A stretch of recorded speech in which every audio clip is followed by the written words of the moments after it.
Okay, in this video I'm going to talk about the functions. I'm just going to talk a very brief description of I'm going to just talk briefly about the functions, nothing big in details in this video. Okay, and let's actually start. I'm going to use the PUBS database. As you can see, PUBS 2000 is just the PUBS database, nothing, just renamed it. The first statement actually says if exists that objects, you have to drop that functions. This is very regular thing, nothing but it says drop the function if it exists. It's going to execute the function and drop the function if it exists, and the function has been dropped.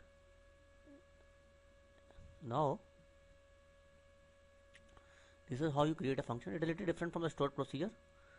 You can see that the quantity is actually that has been passed inside. Int is the data type, and returns int. It doesn't have the output parameter or something. It returns a data type. It doesn't return a variable. It doesn't actually, the variable is not defined. It is just returning a data type.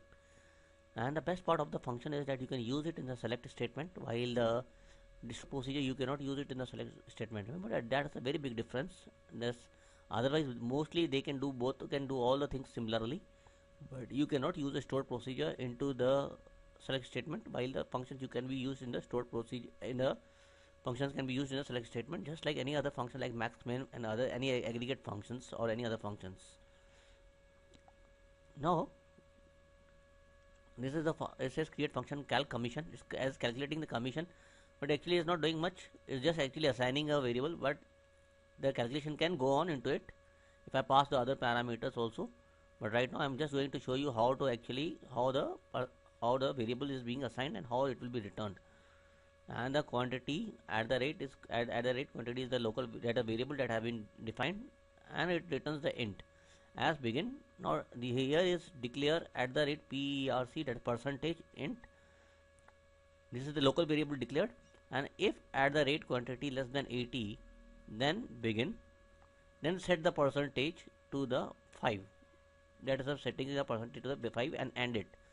If quantity greater than 80 and quantity less than 90, then begin, set the percentage equals to 10, and if quantity greater than equals to 90, begin if set percentage equals to 15, and return at the rate percentage and go.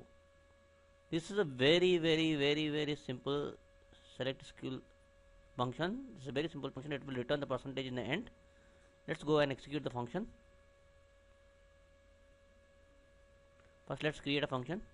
As you can see, I'm going to execute it, and it has been created. Now I can use this function in the select statement. Now just I am going to select the stored ID, some quantity. This is just coming from the fields, but here I am going to use the function that just I have created on the right now. So this is going to actually return the percentage that has been set in the variable that has been set here for each of the some quantity. Okay, and here it is. What you can see is that the percentage has been returned. Okay, and with the whatever that has been set in the function. This is how damn easy it is. There is no rocket science into it. It's very simple, very similar to the stored procedure. Only the thing is that it doesn't have a output parameter. It returns a int or returns a data type, and this functions can be used in the select statement, but the stored procedure cannot be. Here is just another example of the create functions. Create function dollar to the euro. It's converting a dollar to the euro.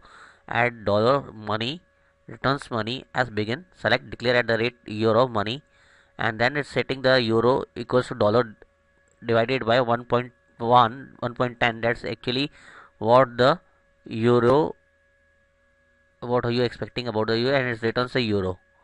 Okay, this is what the calculation is. It's just an assumption, don't take it seriously.